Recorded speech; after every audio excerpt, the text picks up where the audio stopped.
Hello, and welcome to our lecture on the Doppler Effect.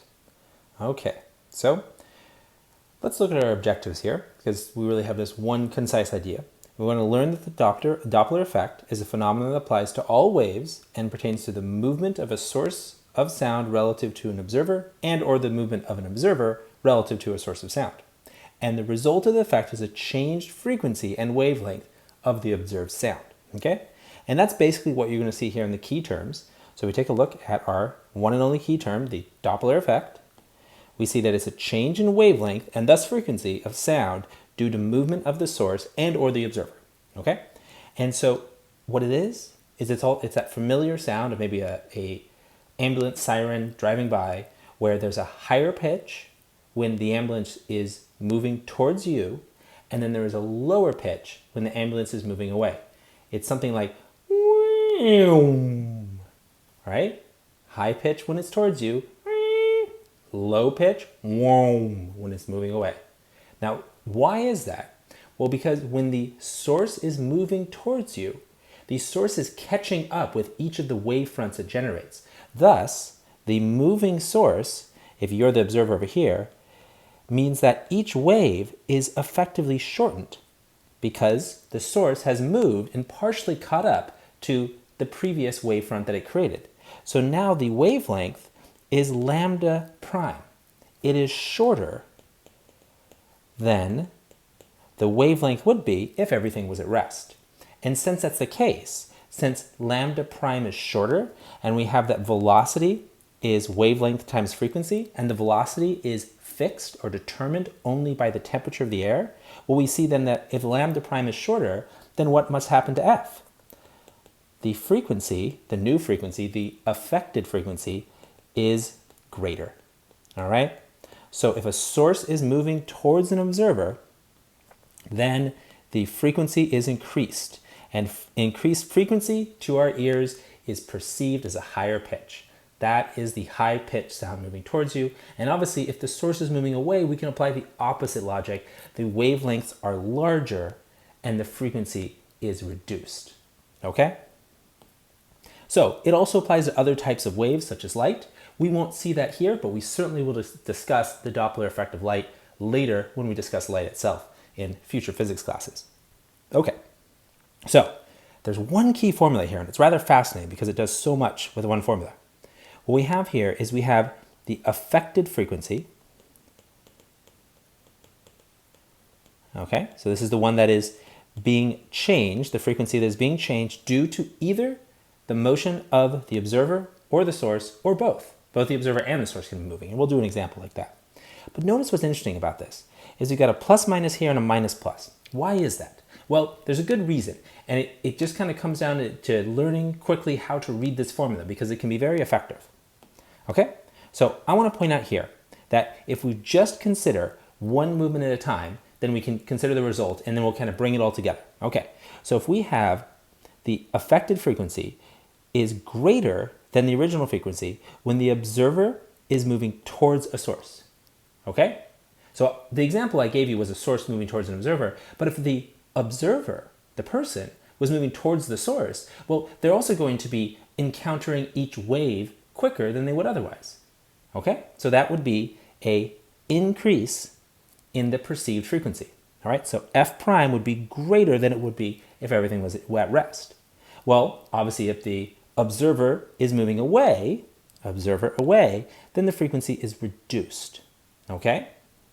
All right? And so that's going to apply to the numerator, which is the motion of the observer. Okay? And I'll talk about these pluses and minuses in just a second. Okay? And now let's consider when the source is moving. Well, we talked about the sense where the source, or the case where the source is moving towards. Well, in that case, we also know that the frequency would be greater. Okay? So towards, in this case, would increase the frequency. So you see in both cases, towards causes an increase, but towards causes an increase in the frequency. Okay? If you either the observer or the source moves towards the other, then the perceived frequency is greater because the wavelength has been shortened.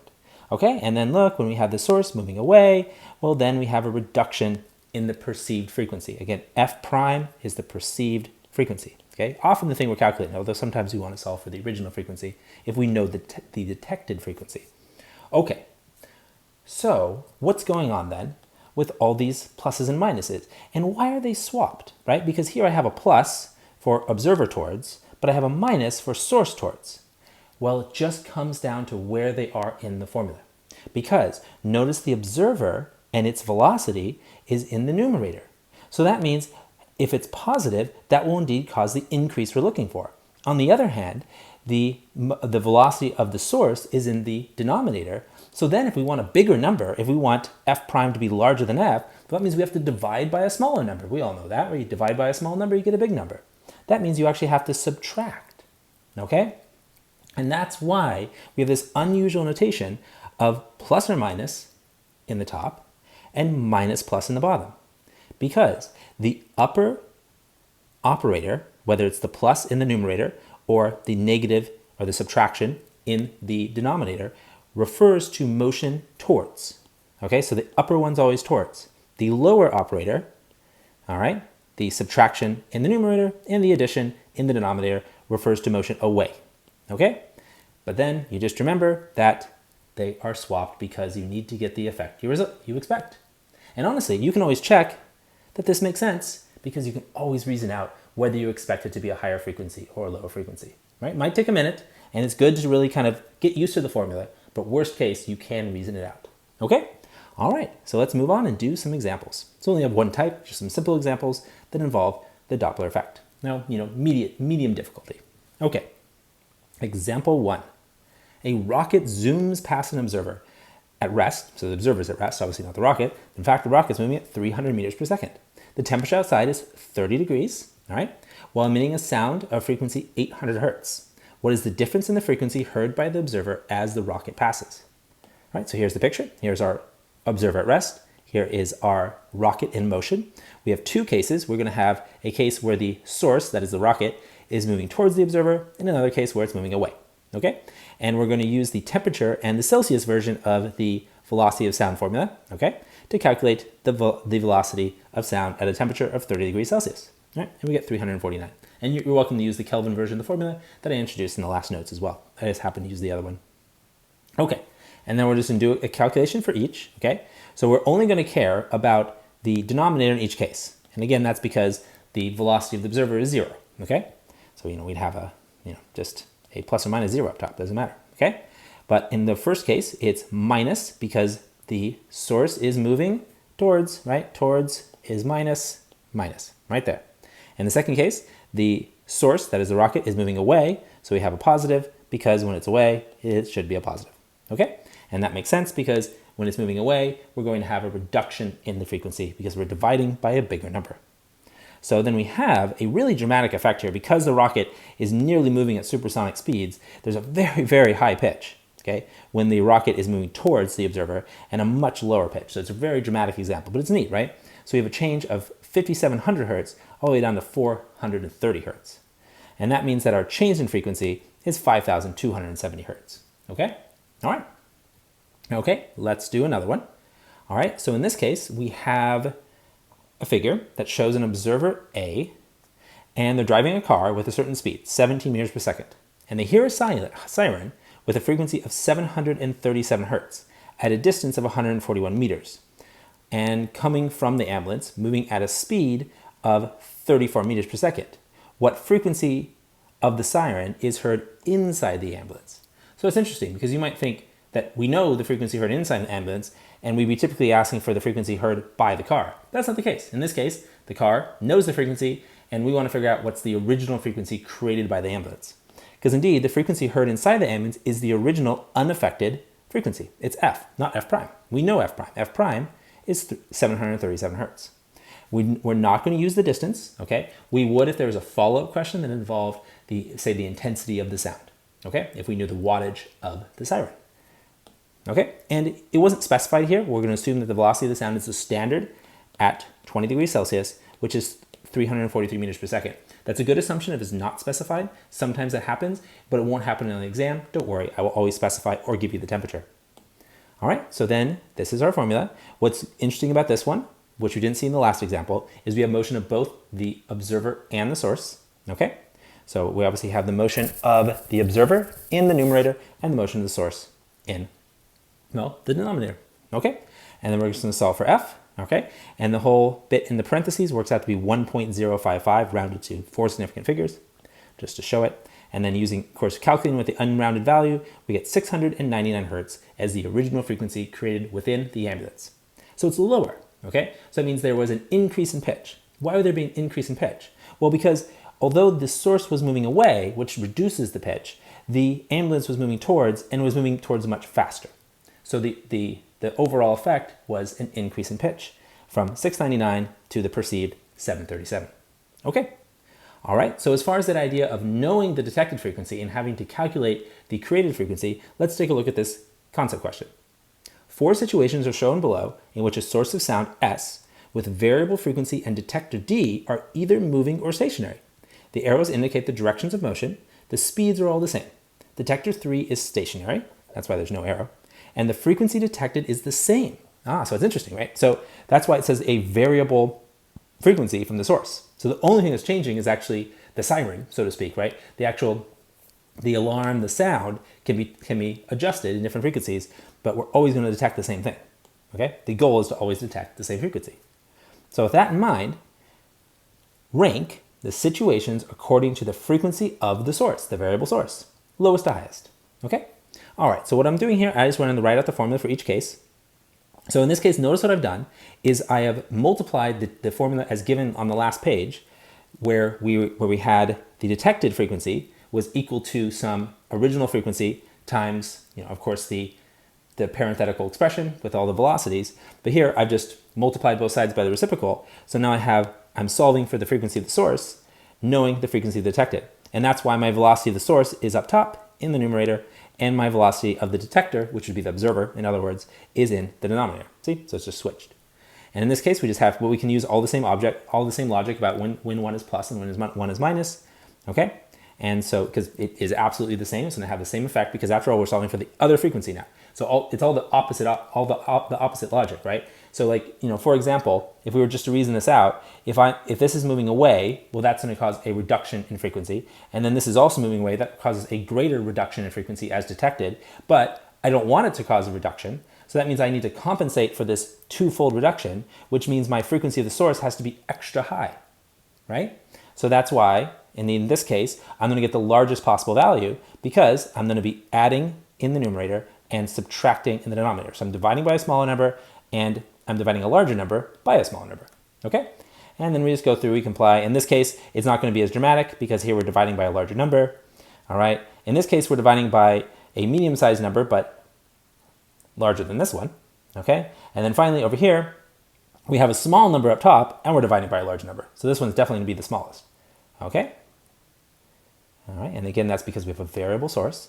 So this is the smallest frequency of the source, and then this one over here is the greatest frequency of the source.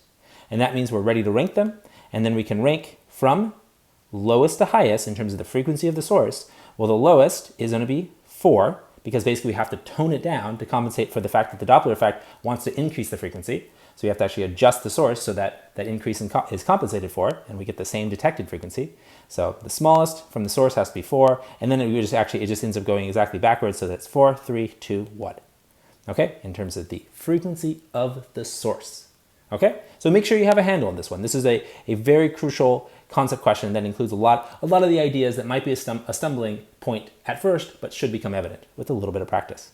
All right, so our last example, a person is riding a merry-go-round. I wanted to include a little bit of circular motion in here. Not a complicated problem, but just have that one extra step. All right, we know the radius of the merry-go-round, 3 meters, and it has an angular speed of 3 radians per second. If the person is blowing a whistle with a constant frequency of 485 hertz, and an observer at rest is located at a distance of 18 meters from the center of the merry-go-round along a straight line, then what is the highest frequency heard by the observer? All right, so here's the picture. Okay, so here we have an observer, and we have different velocities, right? Because the person blowing the whistle is going to be located on the merry-go-round. They're going to be at different points and have different velocities relative to the observer. All right, sometimes they're going to have a velocity that is perpendicular to the direction to the observer, in which case this velocity would have no effect, okay? If the velocity is perpendicular like this, that means that there is no component in the line of the velocity of the sound, and if there's no component in the direction, the coordinates of the velocity of the sound, then the velocity of the motion does not affect the frequency. Does that make sense? Okay. Where here, obviously these components, these are going to be cases where the velocity of the motion is exactly in line with the velocity of the sound, thus there will be maximum Doppler effect here and here. But which one will increase the frequency and which one will decrease the frequency? Well, I bet you can guess, but first we'll point out that we don't need the 18 meters. Again, that would only be relevant for a follow-up question involving intensity or perhaps interference. And then we'll see right here, the max positive frequency change occurs here because this is the case where the source is moving towards the observer. See? All right. And so in this case, we'll just consider our variables. We have our 3 radians per second as the angular speed of the merry-go-round. We're going to go ahead and convert that to the translational speed of the person standing a distance of 3 meters from the axis of rotation, which gives us 9 meters per second. That's going to be the velocity of the observer. Then we'll plug in our equations. We have well, I said observer, I meant source. The velocity of the source, which you can see here, right? Because of course the velocity of the observer is 0. They're at rest. And indeed, that's what the formula shows. And we're going to actually calculate f prime this time. That is the perceived or observed frequency. We'll plug in our values. Again, we're going to assume 343 meters per second. There is our velocity of our source. All right. Why are we subtracting? Because it's a Doppler effect where the wavelength is shortened and the frequency is increased, right? So we better expect a negative in the denominator. And there we have it, 498 hertz. All right, so not a big change, but definitely an increase, and that's the maximum increase. Now, there would be cases where there'd be the velocity here, and you'd be curious about some component that is parallel to the velocity of the sound. All right, and then you'd have to do some geometry to find that component. All right, so this is our last example of Doppler effects, and it concludes our lecture on the Doppler effect. I hope it makes sense, and you can imagine how we combine it with other problems. We will see it combined with the concept of beats in a future lecture. Well, I hope this lecture has been informative and interesting, and thank you so much for watching.